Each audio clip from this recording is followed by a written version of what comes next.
ओम शांति। आज तारीख है 15 जून 2021। अभी सुनेंगे प्यारे शिव बाबा की विस्तार से मुरली।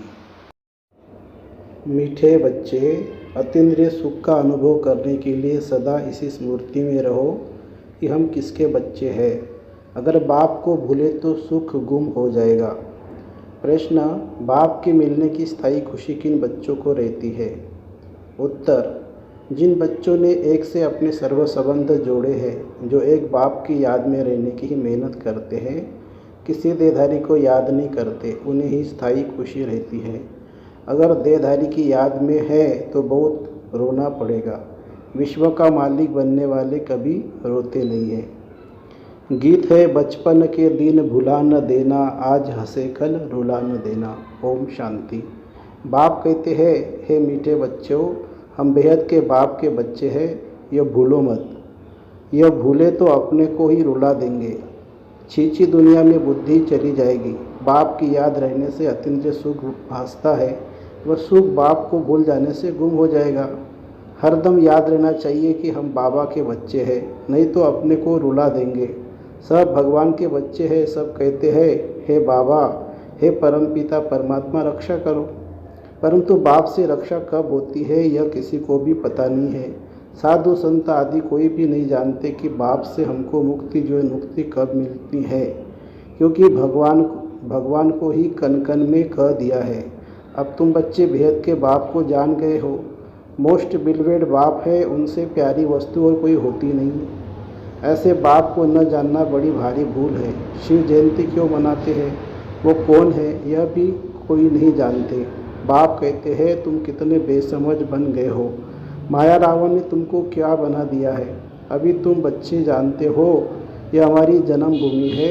मैं हर 5000 वर्ष के बाद आता हूँ। यह फिर कह देते हैं 40,000 वर्ष बाद, जब यह कलयुग पूरा होता है।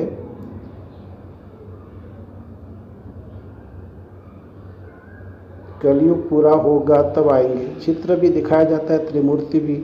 त्रिमूर्ति मार्ग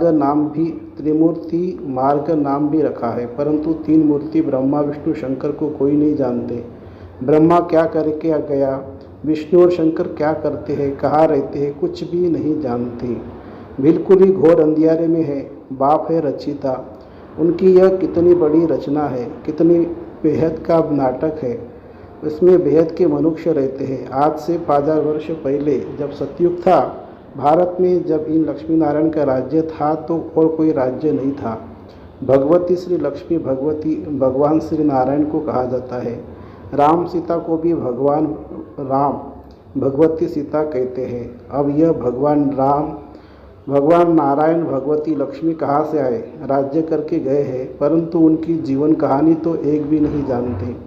सिर्फ गाते रहते हैं, हे भगवान दुख हरता सुख करता, परंतु यह किसी की बुद्धि में नहीं आता। वह दुख हरता सुख करता कैसे है, कौन सा सुख सबको दिया और कब सबका दुख हरा, कुछ भी नहीं जानते। तुम बच्चे अभी यहाँ राजयोग सीख रहे हो।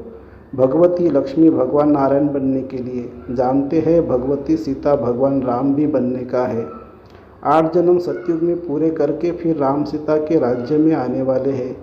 21 जन्म के लिए बेहद के राजा तुम यहाँ स्थापन कर रहे हो। तुम भगवती भगवान स्वर्ग के मालिक बन रहे हो। स्वर्ग कोई आसमान में नहीं है, यह भी किसी को पता नहीं है। बिल्कुल ही तुच्छ बुद्धि है। कहते हैं फलाना स्वर्ग पधारा, परंतु समझते कुछ भी नहीं है। अच्छा क्या क्रिश्चियन बौद्ध सब हेवन में जाएंगे, वह बाद में आकर अपना धर्म स्थापन करते हैं, तो फिर वह स्वर्ग में कैसे आ सकते हैं। स्वर्ग किसको कहा जाता है यह भी उनको पता नहीं है। सन्यासी लोग कहते हैं ज्योति ज्योत समाया, कोई फिर कहते निर्वाण धाम गया। निर्वाण भी तो लोक है ना, वह तो निवास स्थान है। ज्योति ज्योत में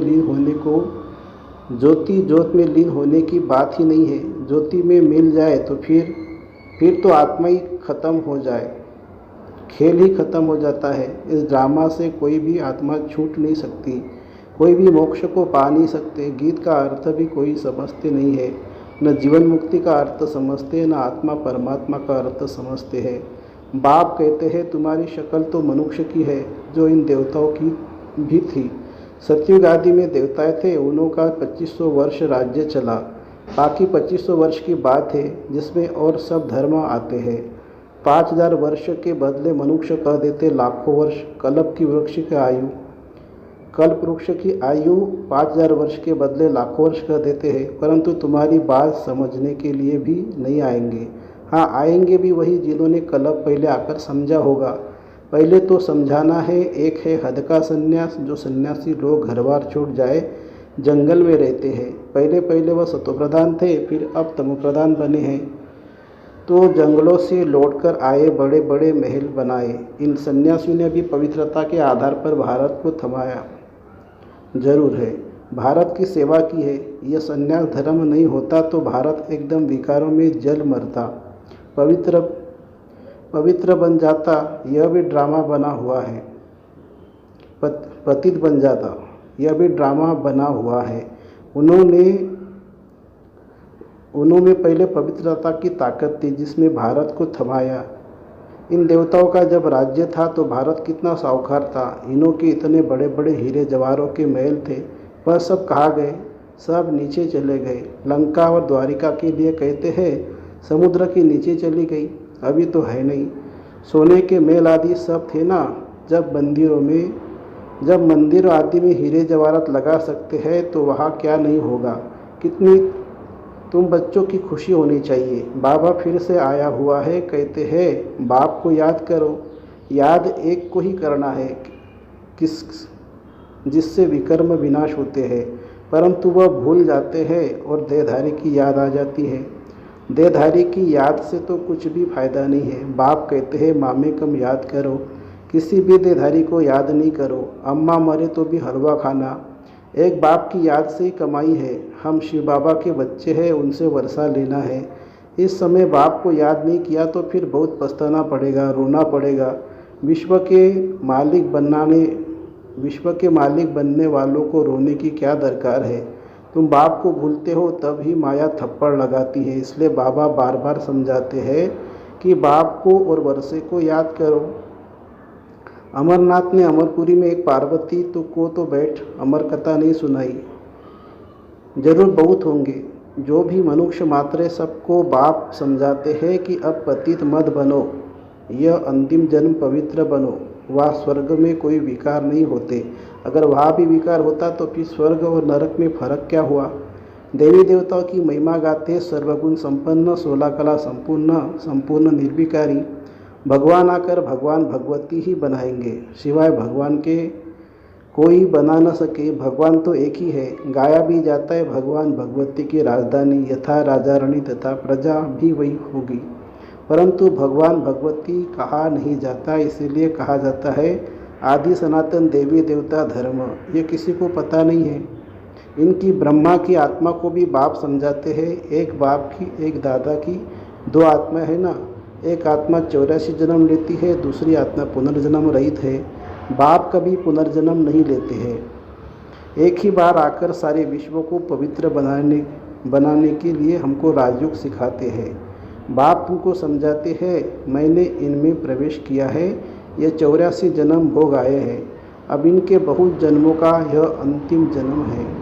अब मैं निराकार हूँ तो कैसे आकर बच्चों को राजयोग सिखलाऊँ।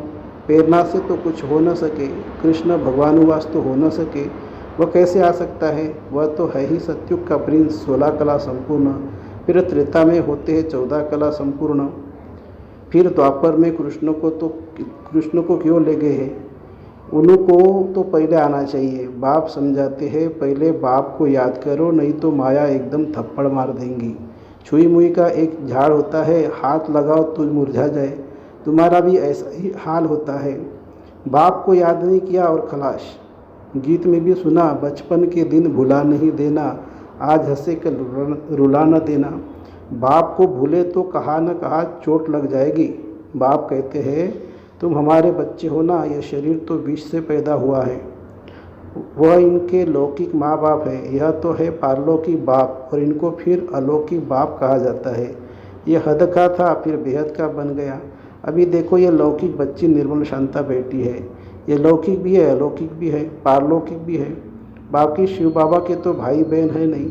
न लौकिक न अलौकिक न पारलौकिक। कितना फ़र्क है। एक बाप का बनना मासी का घर नहीं है। ऐसे बाप से संबंध जोड़ना है, टाइम लगता है। शिव बाबा की याद में रहना बड़ी मेहनत है। कई 50 वर्ष से रहने वाले भी सारा दिन शिव बाबा को याद भी नहीं करते हैं, ऐसे भी है। और सबको भूल एक को याद करना बहुत बहुत मेहनत है। कोई 1% याद करते, कोई 2%, कोई ½ % भी मुश्किल याद करते हैं। यह बड़ी भारी मंजिल है। तो बाप समझाते हैं बचपन को नहीं भूलना। बाप से स्वर्ग का वर्षा मिलता है। तुम जानते हो हम जीते जी मरकर बाप के आकर बने हैं। नई दुनिया में जाने के लिए तो तुम्हें स्थायी खुशी रहनी चाहिए। ओह, हम डबल सिताज बनेंगे। मनुष्य थोड़ी जानते हैं कि सतयुग में इन देवताओं को 16 कला संपूर्ण और 14 कला संपूर्ण क्यों कहते हैं। कुछ भी नहीं जानते। वह भक्ति मार्ग के शास्त्र आदि फिर भी बनेंगे। यह हठयोग तीर्थ यात्रा आदि सब फिर भी होंगे। परंतु इसमें क्या होगा? क्या हेवन में जाएंगे? नहीं, बहुत रिद्धि सिद्धि से काम करते हैं। रिद्धि सिद्धि वाले बहुत हैं। हजारों मनुष्य उनके पिछाड़ी पड़ते रहते हैं। रिद्धि सिद्धि से बहुत घड़ियाँ आदि चीज़ें निकालते हैं। यह थोड़ी समझते हैं कि यह अल्पकाल के लिए सब है। इसमें बहुत मेहनत करनी पड़ती है। यह रिद्धि सिद्धि आदि सीखने की भी किताब होती है। कितने लाखों मनुष्य उनके पिछाड़ी पड़ते हैं। तुम बच्चे जानते हो हमको बाबा से स्वर्ग का वर्षा मिलता है। इन आँखों से जो कुछ देखते हो वह नहीं रहेगा। बाप समझाते तुम अशरीरे आए थे, फिर शरीर 7 पाठ बजाया। अगर 84 लाख का हिसाब किताब बताए तो 12 मास लग जाए। हो ही नहीं सकता। 84 जन्मों का हिसाब किताब बताना ही मुश्किल। 84 जन्मों का हिसाब किताब बताना तो बिल्कुल सहज है। 84 जन्मों का हिसाब किताब बताना तो बिल्कुल सहज है। परंतु 84 का चक्र लगाते रहते हो। तुम 84 का चक्र लगाते रहते हो। सूर्यवंशी है तो चंद्रवंशी नहीं।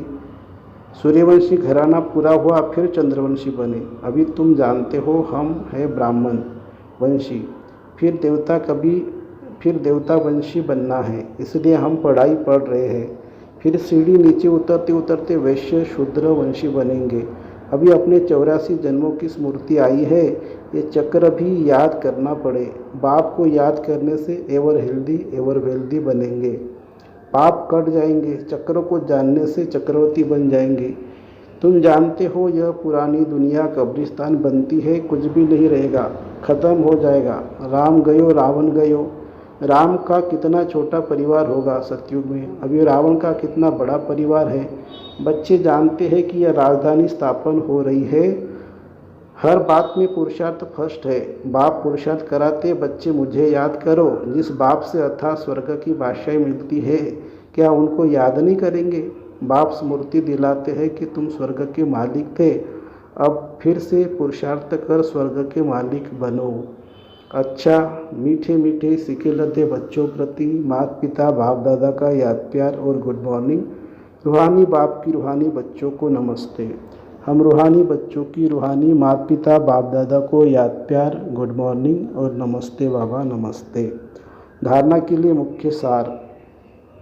कभी भी किसी बात में छुई मुई नहीं बनना है। ईश्वरीय बचपन को भूल मुरझाना नहीं है। इन आँखों से जो कुछ दिखाई देता है उसे देखते भी नहीं देखना है। दूसरी पॉइंट, एक बाप की याद में ही कमाई है, इसलिए देहधारी को याद कर रोना नहीं है। बाप और वर्षे को याद कर विश्व की बादशाही लेनी है। वरदान, नॉलेज की लाइट माइट द्वारा कमज़ोर संस्कारों को समाप्त करने वाले शक्ति संपन्न भवो। नॉलेज से अपने कमज़ोर संस्कारों का मालूम तो पड़ जाता है, और जब उस बात की समझानी मिलती है तो वह संस्कार थोड़े समय के लिए अंदर दब जाते हैं। लेकिन कमज़ोर संस्कार समाप्त करने के लिए लाइट और माइट के एक्स्ट्रा फोर्स की आवश्यकता है। इसके लिए मास्टर, सर्वशक्तिवान मास्टर नॉलेजफुल के साथ साथ चेकिंग मास्टर बनो। नॉलेज द्वारा स्वयं में शक्ति भरो, मनन शक्ति को बढ़ाओ तो शक्ति संपन्न बन जाएंगे। स्लोगन है, जहाँ सर्व प्राप्तियाँ है वहाँ प्रसन्नता है। जहाँ सर्व प्राप्तियाँ है वहाँ प्रसन्नता है। अच्छा, ओम शांति शांति शांति। शुक्रिया बाबा, शुक्रिया। Thank you Baba, thank you.